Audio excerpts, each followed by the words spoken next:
patterns. He's doing a great job of showing the weather, and in many cases is outshining the meteorologists and organizations like the USGS who try to debunk what he's saying. So let's listen to what he's got to say here about this upcoming hurricane.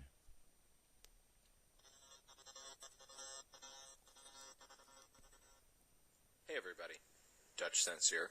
It is 5 a.m. Central Time on August 25th, 2011. And a lot of people have contacted me regarding Hurricane Irene. And, of course, there's a lot of professional analysis already on all the weather channels. But I just want to do a quick update and let everybody know that it does look like it's going to be making that northern pull.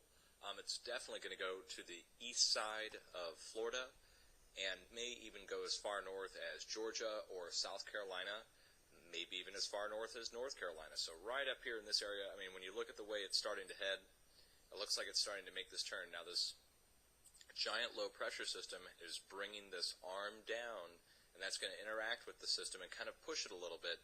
So my best guess is it'll probably be northern Florida, Jacksonville north, maybe just a little south of Jacksonville, maybe. So we're going to have to keep an eye on it there. I've got an open cloud cover infrared here on a telecast, and you can also see the track that it's making. It's making a track literally in this direction. Hopefully it'll parallel the coast and go back out to sea. So we'll wait and see on that. I've also got it open on AccuWeather for the last 24 hours, and you can watch it for a little bit longer here. So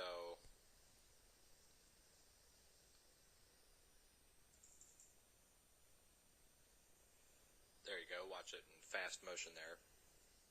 So the track that it looks like it's taking is indeed going from, well, north of Cuba, right up the coast of Florida.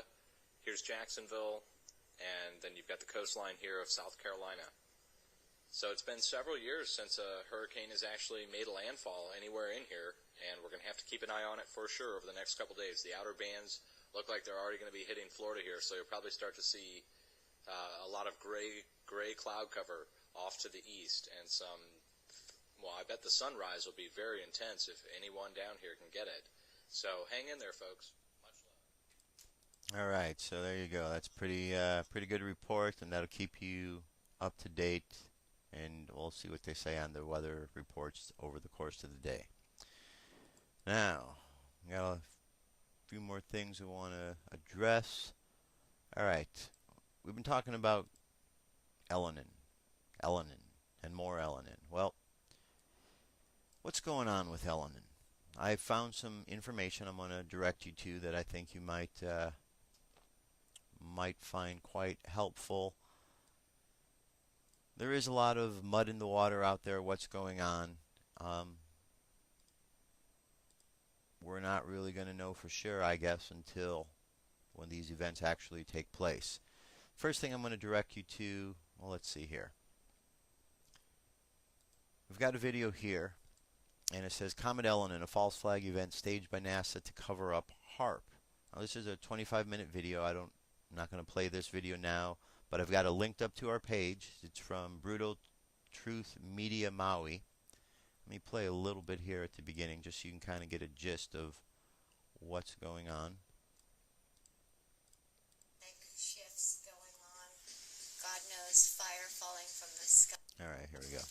My beloved brothers and sisters, this is Leara coming to you from Mother Maui, and I just wanted to give you my outlook on Comet Elenin and what I think about it.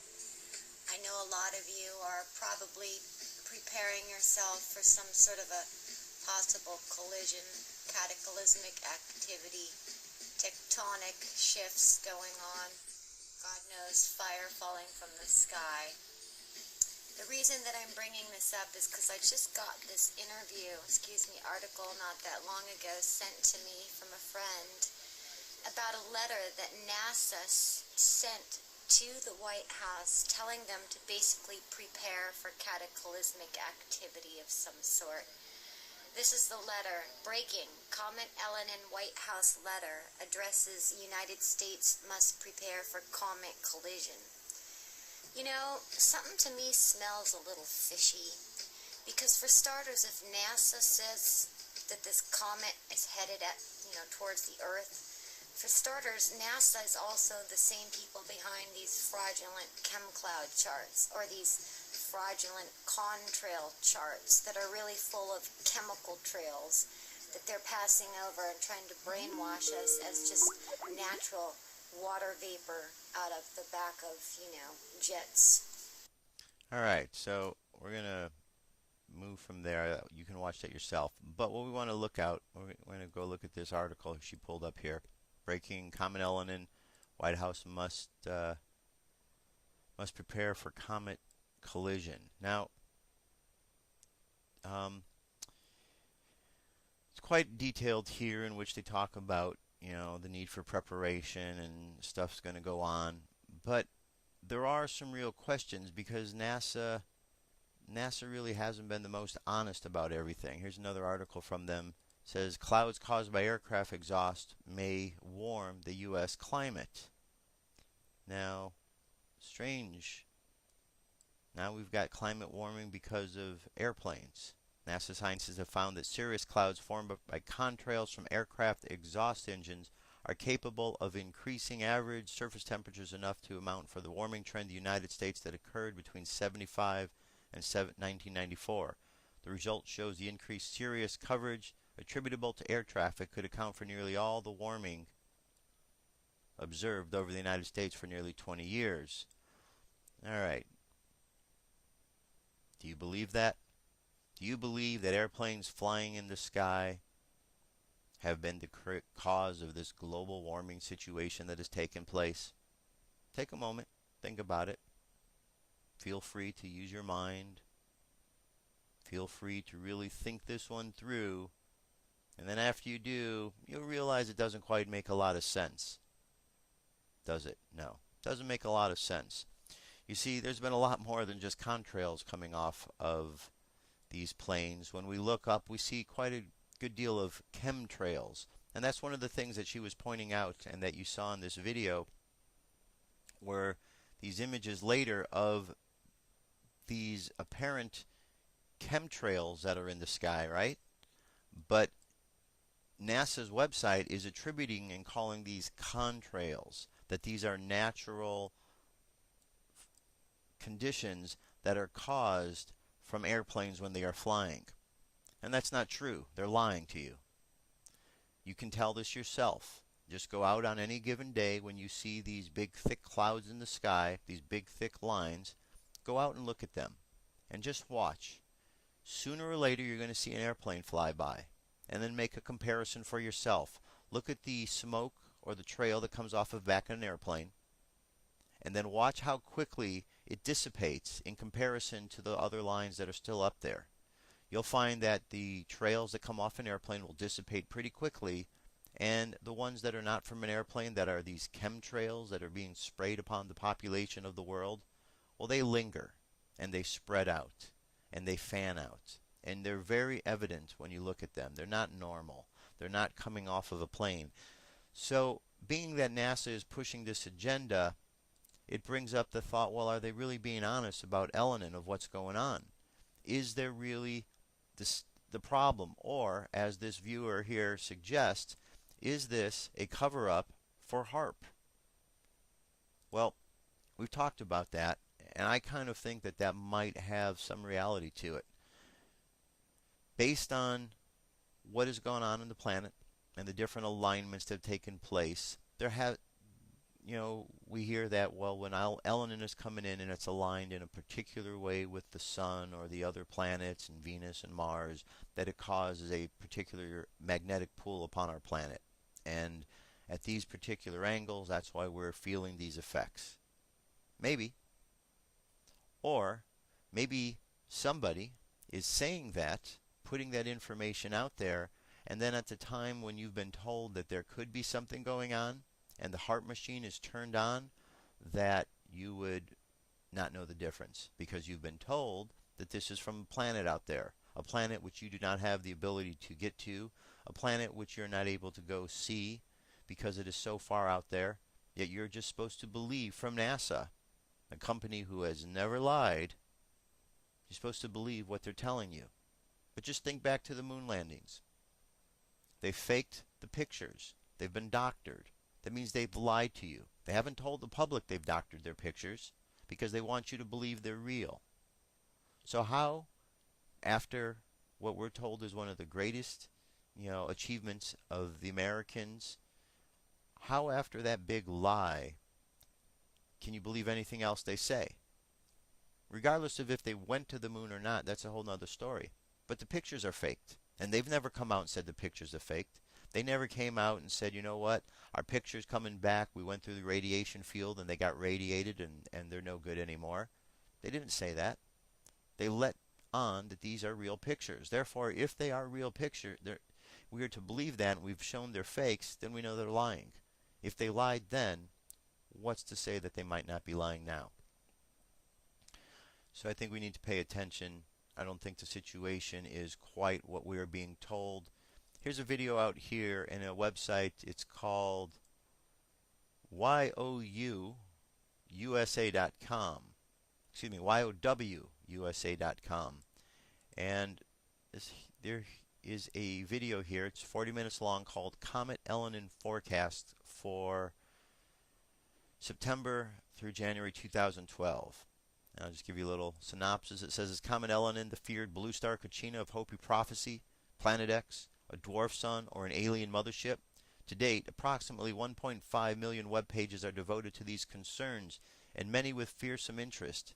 But is this fear in any way justified? Perhaps so. The forecast presented in the program is a result of hundreds of man-hours of research of the Planet X Town Hall Comet Elenin research team. So I suggest you go watch that video. I think you'll find it very informative. Of all of the information that's out there, it seems to be very thorough.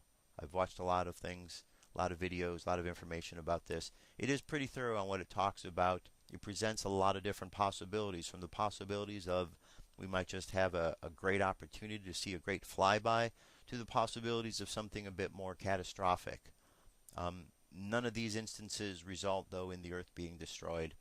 None of these result in great packs of humanity being wiped off the planet, or even that an alien race is about to come down and attack us. It's just simply talking about the basics of where Elenin is, what are the different theories out there about it, and what are the possibilities. And one of them is that Comet Elenin is the blue star Kachina that the Hopi talked about.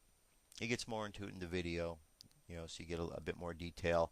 And if that's the case, the Hopi prophecy talked about the blue star Kachina and the red Kachina, which would be after that, which would be a bit bigger and more disastrous, which, if this is the blue star Kachina, then that would make Nibiru or Planet X, one of those things, the big red Kachina. Time will tell, though, because the times and the dates when things become close, strangely enough, are in this upcoming month. September 11th happens to be when Elenin is going to be closest to the sun. September 11th. Are you familiar with that date?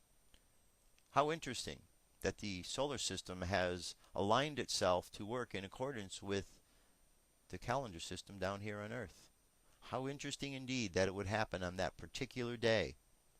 And that alone is one reason why I think we need to consider different possibilities, that maybe this is a smokescreen for something else. Another day we're going to need to keep an eye on is the 26th of September, which is another heavy-duty day. Watch the video. He gets into all of these, deals with all the questions that have been up through many of the other Elenin information that's out there. And the very last thing I want to play for you is just a portion of this show. Again, I'm not going to get to the whole thing.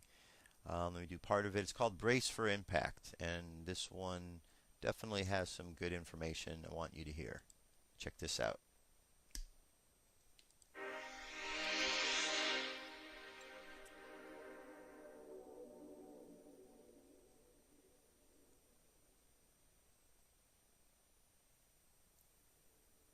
Sorry to be the bearer of bad news, but it's not looking good for this 10th anniversary of 911.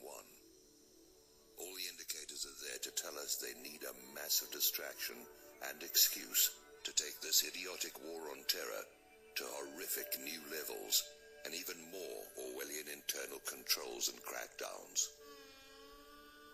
Why they'll do it now. Number 1. The illusion is wearing thin, and ratings show